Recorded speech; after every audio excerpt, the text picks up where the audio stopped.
जय श्री कृष्णा। नमस्कार दोस्तों, आज हम श्रीमद् भगवत गीता यथार्थ सरल अनुवाद हिंदी भाषा में महंत परमानंद दास महानुभव एवं तपस्विनी साधाबाई महानुभाव, प्रकाशक श्री कृष्ण शरणम ट्रस्ट, श्री कृष्ण परमधाम मंदिर, गुरुग्राम रोड, बड़खल, फरीदाबाद द्वारा लिखित पुस्तक श्रीमद् भगवत गीता अध्याय 5 का हिंदी में सारांश सुनेंगे। इस अध्याय में सबसे पहले हम अध्याय 5 का सारांश सुनेंगे और उसके बाद इसी अध्याय का हिंदी अनुवाद सुनेंगे। तो आइए सबसे पहले सारांश सुनते हैं। 5वां अध्याय कर्म संन्यास योग सारांश। इस अध्याय में कर्मयोग निष्ठा और ज्ञान योग निष्ठा का वर्णन किया गया है। दोनों योग मनुष्य का आत्मकल्याण करने वाले हैं। कर्मयोगी कर्मों के फल का त्याग करके और संन्यास योगी सब कर्मों को मन से त्याग कर परब्रह्म परमेश्वर को प्राप्त होता है। दोनों के आचरण के लिए अंतःकरण की शुद्धता एवं मन तथा इंद्रियों का संयम अनिवार्य बताया है। इसके अतिरिक्त कर्मयोग और संन्यास योग के आचरण तथा योगियों के लक्षणों का पृथक पृथक वर्णन किया है। अध्याय के आरंभ में अर्जुन भगवान श्री कृष्ण से पूछते हैं कि कर्मयोग और कर्मों के संन्यास योग, इन दोनों में से जो मेरे लिए निश्चित कल्याणकारक साधन हो वह मुझे कहिए। कर्म संन्यास और कर्मयोग के विषय में भगवान बताते हैं कि दोनों ही निश्चित आत्मकल्याण करने वाले साधन हैं। दोनों में से किसी एक का पूर्णतया आचरण करने से फलस्वरूप परब्रह्म परमेश्वर की ही प्राप्ति होती है। जो पुरुष संन्यास योग और कर्मयोग को फल रूप में एक देखता है वही यथार्थ देखता है। केवल मूर्ख लोग दोनों को पृथक पृथक फल देने वाला कहते हैं। संन्यास और कर्मयोग प्रत्येक के आचरण के लिए अंतःकरण की शुद्धता और मन तथा इंद्रियों को वश में करना आवश्यक है। जिसने अपने अंतःकरण को शुद्ध नहीं किया, जिसका मन तथा इंद्रियां वश में नहीं है, ऐसे पुरुष के लिए संन्यास योग या कर्मयोग की प्राप्ति कठिन है। परंतु योग युक्त जितेंद्रिय एवं विशुद्ध अंतःकरण वाला तथा परमेश्वर स्वरूप का मनन करने वाला सन्यासी अथवा कर्मयोगी शीघ्र ही परब्रह्म परमेश्वर को प्राप्त कर लेता है।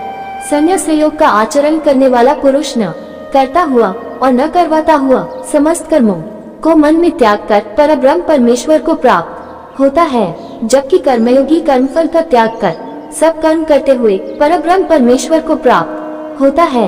कर्मयोग परायण साधक संसार में रहते हुए सब कर्म करते हुए भी कर्म बंधनों से छुटकारा पा लेता है। इसलिए कर्मयोग को साधन में विशेष बताया गया है।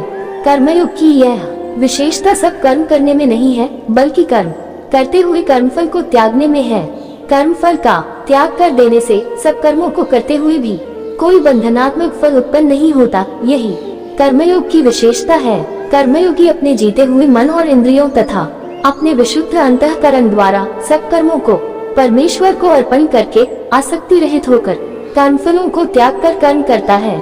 इस कारण वह न तो पापों से लिप्त होता है और न ही कर्मों के बंधनों में फंसता है और भगवत प्राप्ति रूप शांति को प्राप्त होता है।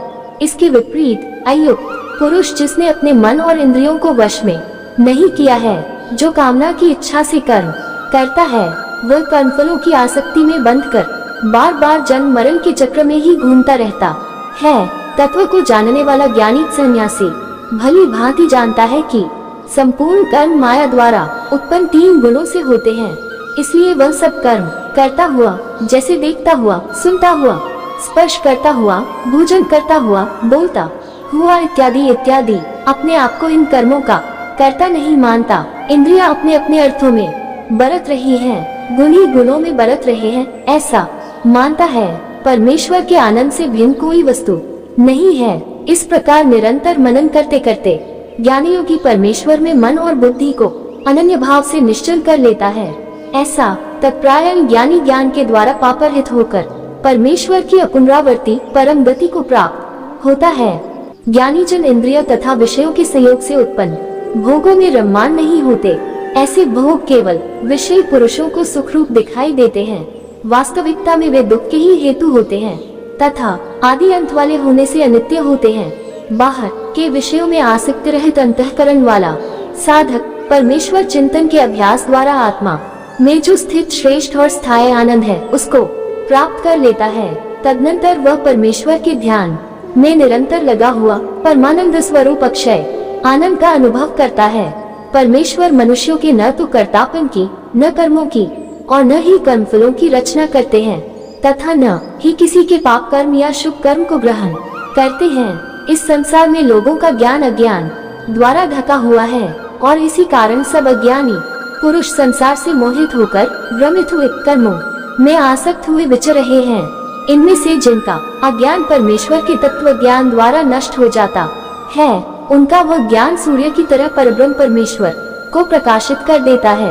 भगवान बताते हैं कि मेरा भक्त मुझको सब यज्ञों और तपों का भोक्ता, संपूर्ण लोकों के ईश्वर का भी ईश्वर तथा संपूर्ण भूत प्राणियों का नित्य बंधु समझकर मुझ परम शांति रूप परमेश्वर को प्राप्त होता है।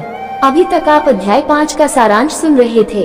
अब आइए अध्याय 5 का हिंदी अनुवाद सुनते हैं।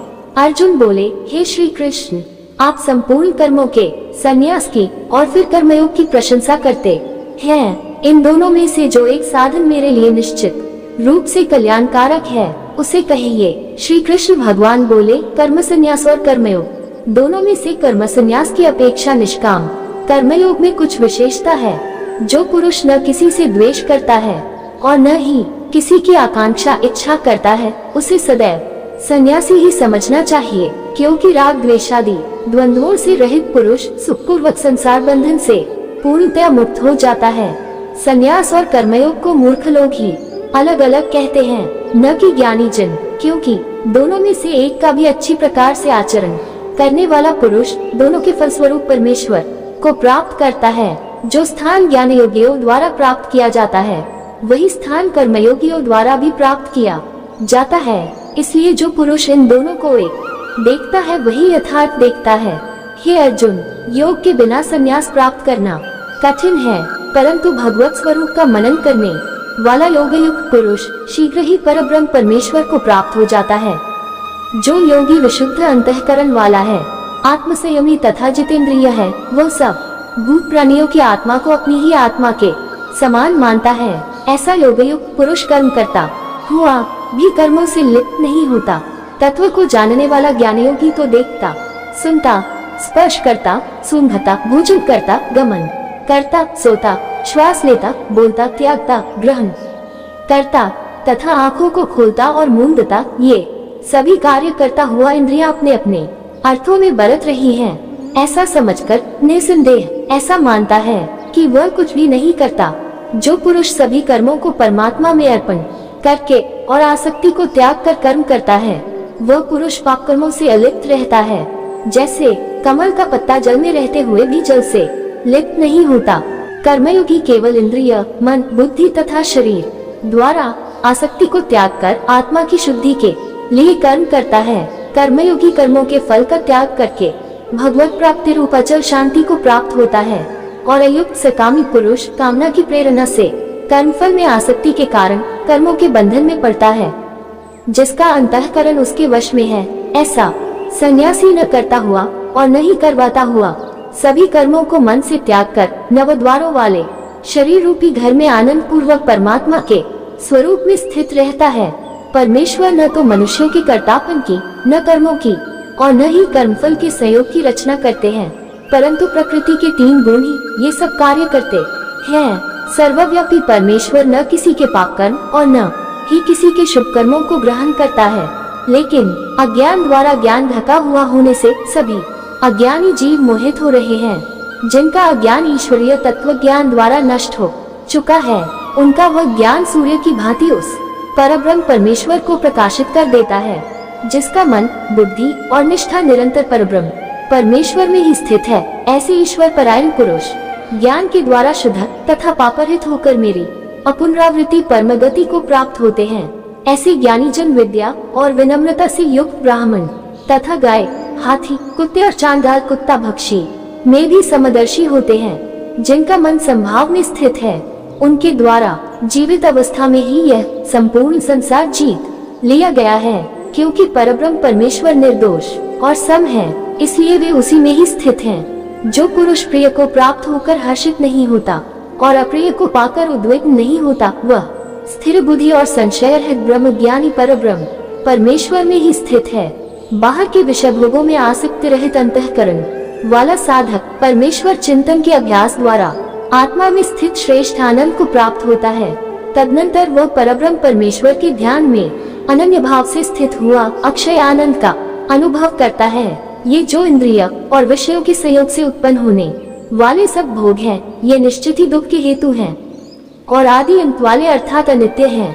इसलिए हे कुंती पुत्र, बुद्धिमान पुरुष इन भोगों में नहीं रमता। जो साधक इस मनुष्य शरीर में शरीर का नाश होने से पहले ही काम और क्रोध से पैदा होने वाले वेग को सहन कर लेता है, वही पुरुष योगयुक्त है और वही सुखी है। जो पुरुष अंतरात्मा में ही सुखी है, आत्मा में ही रमण करने वाला है तथा जिसका लक्ष्य अंत ज्योति है, ऐसा परब्रह्म परमात्मा को प्राप्त ब्रह्मभूत योगी ब्रह्मनिर्वाण अर्थात शांत ब्रह्म को प्राप्त होता है। जिनके सब पाप नष्ट हो चुके हैं, जिनके सभी संशय ज्ञान के द्वारा निवृत्त हो गए हैं, जो संपूर्ण प्राणियों के हित में रत हैं और जिनका जीता हुआ निश्चल मन परमेश्वर में स्थित है, वे ब्रह्मज्ञानी पुरुष शांत ब्रह्म को प्राप्त होते हैं। काम क्रोध से रहित आत्मसंयमी तथा परमात्मा का साक्षात्कार किए हुए ज्ञानी पुरुषों के लिए सभी ओर से परब्रह्म परमात्मा ही परिपूर्ण है।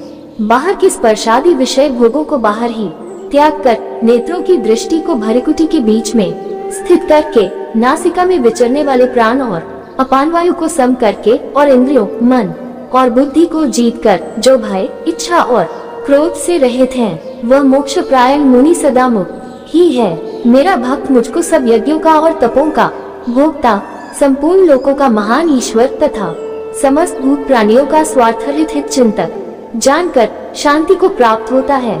इस प्रकार कर्म संन्यास योग 5वां अध्याय संपूर्ण हुआ। अब इसी के साथ विदा लेते हैं। कल फिर इससे अगला अध्याय लेकर हाजिर होंगे। तब तक सभी को जय श्री कृष्णा जी। श्री कृष्णार्पणमस्तु।